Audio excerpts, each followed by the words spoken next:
Never run out of battery again with the INIU portable charger, the slimmest 10,000 milliamp hour power bank that keeps your devices charged on the go. Stay powered up wherever you go. Click the link in the video description to shop now on Amazon. What's behind the curtain of Tinseltown's power players? Today on Showbiz Shadows, we're diving into a juicy scoop about a legendary creator and a high-stakes showdown between two industry titans. Get ready to uncover the untold story of George Lucas' alleged hypocrisy.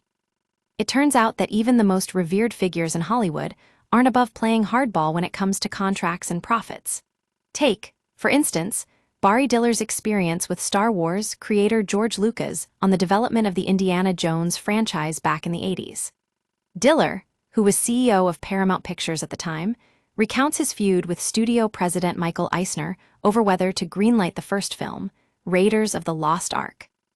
Diller wasn't exactly thrilled about the project from the start. He recalls thinking that the opening segment alone would cost more than any movie they'd ever made. But despite his reservations, Diller admits he liked the script and had confidence in Steven Spielberg's ability to bring it to life. The executives were keen to avoid falling into the same trap as 20th Century Fox, which had famously given away Star Wars merchandising and sequel rights to Lucas in a previous deal. As you can imagine, securing such lucrative terms was a major priority for Diller. He insisted that if Indiana Jones succeeded, they wouldn't be in the position of having to cough up more cash every time Lucas wanted a new movie. He made sure to include clauses that would give Paramount control over sequel rights and prevent any future renegotiations.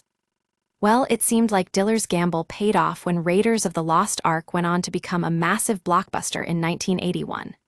However, 2 years later, when they started negotiating for the sequel, Indiana Jones and the Temple of Doom, Lucas suddenly became, shall we say, more demanding?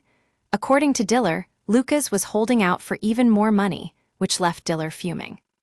In his candid memoir, Who Knew?, Diller recounts a particularly explosive conversation with Lucas. He claims that Lucas responded to Diller's incredulity by saying, "This deal isn't worth it." Can you believe it? Here's the thing. George Lucas was notorious for criticizing the very industry he was about to profiteer from. Yet, when it came down to it, his bottom line won out. Diller calls this out in his memoir, labeling Lucas a sanctimonious hypocrite. It's clear that their partnership on Indiana Jones was far more complicated than we ever could have imagined. As for the sequel, of course, it went on to become another huge success, but Diller can't help feeling a little bitter about the whole ordeal. What do you think? Was George Lucas really as saintly as he claimed to be, or was this just another example of Hollywood's darker side?